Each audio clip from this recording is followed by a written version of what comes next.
오늘 하나님께서 우리에게 주시는 말씀 같이 보겠습니다. 출애굽기 18장 13절에서 27절까지 말씀입니다. 광야에서 있었던 여러 일들을 우리가 하나씩 살펴보고 있습니다. 출애굽기, 레위기, 민수기, 신명기에 걸쳐서 하나님께서 출애굽 여정 가운데 어떻게 역사해 오셨는지 자세하게 묘사하고 있는데, 그 중에서도 사건들 중심으로 해서 하나님께서 우리에게 주시는 어떤 영적인 의미를 물을 수 있는 것을 연대기 순으로 지금 이렇게 살펴보고 있습니다. 가족들을 만나기도 하고, 하나님께서 이때를 위하여 하나님께서 하실 고백들을 점검하시는 과정 가운데 이제는 동력자를 세우고 하나님께서 행하실 더 구체적이고 놀라운 능력을 바라는 또 그런 하나의 기준을 주님께서 주신다고 싶습니다. 오늘 본문 말씀 가운데 하나님께서 우리에게 동력자를 주시는 것에 대해서, 사람을 세우는 것에 대해서 이야기할 때 그 동기와 목적이 모세만을 위해서 주시는 것이 아니라는 점이 제가 묵상하면서 참 크게 의미 있게 다가왔습니다. 하나님께서 모세가 그렇게 하는 것을 장인이 보고 하나님께서 정말 하나님이시다라고 인정했던 이들의 말을 통해서 지혜를 허락하여 주시는 것이죠. 충고를 하게 하시는 거죠. 사람을 세워야 한다. 그런데 그 사람을 세워야 하는 이유가 이렇습니다. 17절 말씀에 너와 또 너와 함께한 이 백성이 필경 기력이 쇠하게 될 것이다. 이렇게 하면 너도 쇠하게 될 텐데 너의 백성들도 쇠하게 될 것이다. 공동체 전체가 함께하는 사람들이 이 일 때문에 너무 힘들게 될 것이다. 그러니까 사람을 세워야 한다라고 이렇게 이야기하고 있는 것이죠. 생각해보면 조금만 규모가 있거나 또 우리가 하루에 여러 사람들을 만나게 되는데, 사람을 만나고 세워주는 데 있어서 하나님께서 참 귀한 기준을 우리에게 얘기하시는 것이구나 라고 이렇게 적용해 보게 되었습니다. 그래서 오늘 본문 말씀을 통해서 하나님께서 지금 첫 번째로 붙잡게 하신 것이 무엇이냐면 능력에 관련된 것인데, 능력이 무엇인가 보니까 하나님을 경외하는 것이 능력이더라. 하나님께서 이렇게 말씀하고 계시더라고요. 21절 말씀에 보니까 너는 또 온 백성 가운데서 능력 있는 사람들 곧 하나님을 두려워하며 진실하며 불의한 이익을 미워하는 자를 살펴서 백성 위에 세워 천부장과 백부장과 50부장과 10부장을 삼아야 한다고 이렇게 말하고 계시죠. 함께 일하는 사람들을 여러분 만약에 선택하게 된다면 능력 있는 사람과 함께 일하고 싶은 것이 아마 일반적이지 않을까라고 싶습니다. 저희 딸이 축구를 참 좋아하는데요. 딸인데도 발레 배우지 않고 축구 배운다고 이야기할 때부터 제가 알아봤습니다. 그런데 저는 그게 좋더라고요. 어떤 여자이기 때문에 뭐 어떤 걸 더 해야 한다는 것보다 어렸을 때 자연스럽게 뛰고 할 수 있는 일이라면 오케이, 그거 너무 좋다. 응원했던 적이 있습니다. 그런데 한 번은 집에 돌아와서 너무 속상해하는 거예요. 팀을 짜서 축구를 하는데 아이들이 둘씩 가위바위보를 해서 한 명씩 정하는 겁니다. 자기 팀을 정하는 거죠. 찍더라고요, 그렇게. 그런데 여러분 딱 아시다시피 그렇게 가위바위보 하기 시작하면 그 반에 축구를 제일 잘하는 사람, 달리기 제일 잘하는 서열이 보이지 않게 쫙 보입니다. 1등서부터 꼴등까지. 그래서 첫 번째 가위바위보에서 이기면 누구를 뽑아야 하는지 아이들은 이미 다 알고 있어요. 가위바위보를 해야 되는 사람이 바뀌어도 누구를 먼저 뽑아야 한다. 그래야 우리 팀이 쟤랑 같이 해야 이겨. 이걸 본능적으로 다 아는 거예요. 그런데 말입니다, 여러분. 그 사이에 뽑을 때 요 순서가 조금 바뀌면 요게 아주 기분이 좋던가 아니면 요게 아주 시험에 드는 거예요. 나를 안 뽑아줬다고. 내가 쟤보다 축구 더 잘하는데 나를 정말 힘들게 한다고. 그리고 내가 어디가 쟤보다 못하냐고. 뭐 이런 질문들을 하게 되고 속상해 하더라고요. 제가 그런 이야기를 가만 보면서, 그렇죠. 하나님께서 우리가 팀으로 일해야 되고 누군가 함께 해야 한다고 그러면 그 일을 훨씬 잘하는 사람이랑 일하면 편할 수도 있고 묻어가는 것이 있지 않겠습니까? 그래서 그걸 기도하기도 되는데, 그런데 이 문제는 능력이 사람들이 생각하는 평가에 따라서 조금씩 다르다는 거죠. 그리고 결정적으로 하나님이 생각하시는 능력과 우리가 생각하는 능력이 다르다는 게 문제 아니겠습니까? 우리는 어떠한 일을 잘하는 사람을 능력 있는 사람이라고 이야기하는데, 하나님께서는 오늘 우리가 읽었던 본문 말씀을 보니까 능력에 대해서 전혀 다르게 이야기하고 계시더라고요. 무슨 말인고 하니까 하나님께서는 그 능력 있는 사람들이라고 디드로의 입을 통해서 이렇게 이야기하면서 능력 있는 사람들 곧 하나님을 두려워하며 진실하며 불의한 이익을 미워하는 자.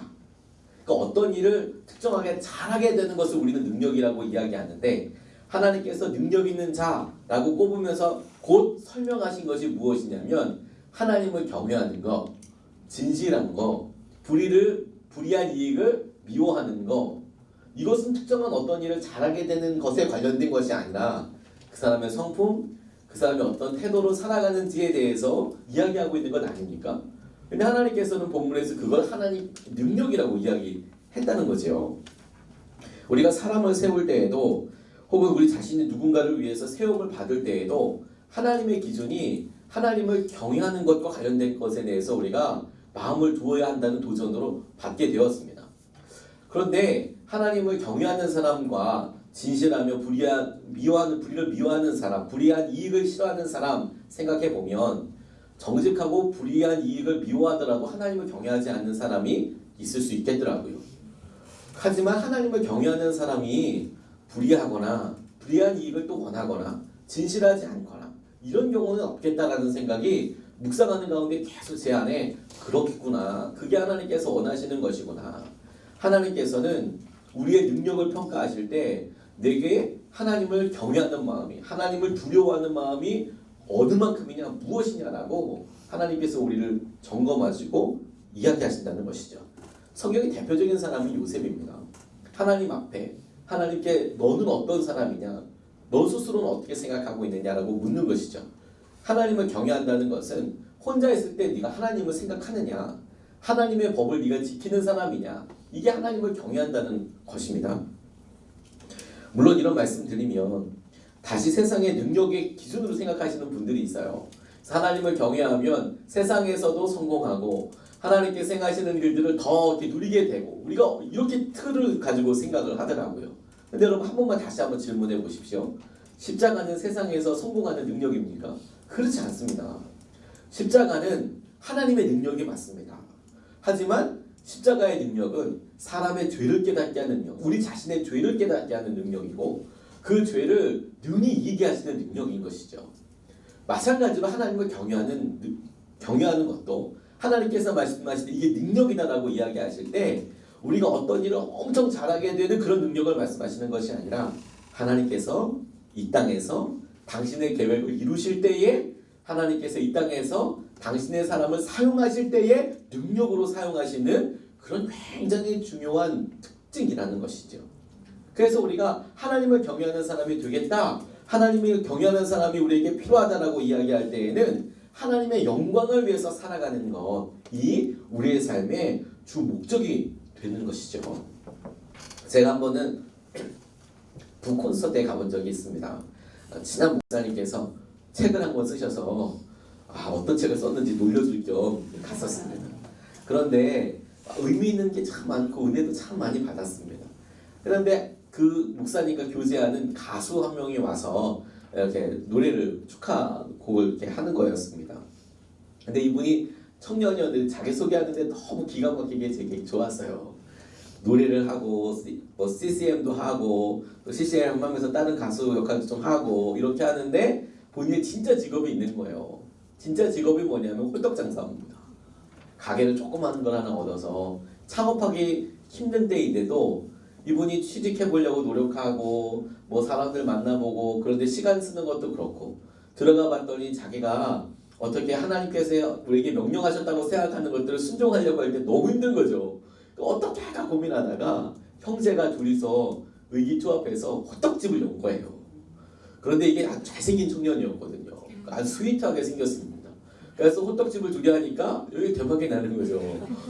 뭐 이건 뭐 그 동네 뭐 여고생들이 가서 사는지 이게 호떡을 생각하면 우리가 주로 뭐 겨울 이렇게 생각하는데 이거 뭐 포장마차가 아니라 가게에서 호떡집을 하는데 잘 되는 거예요.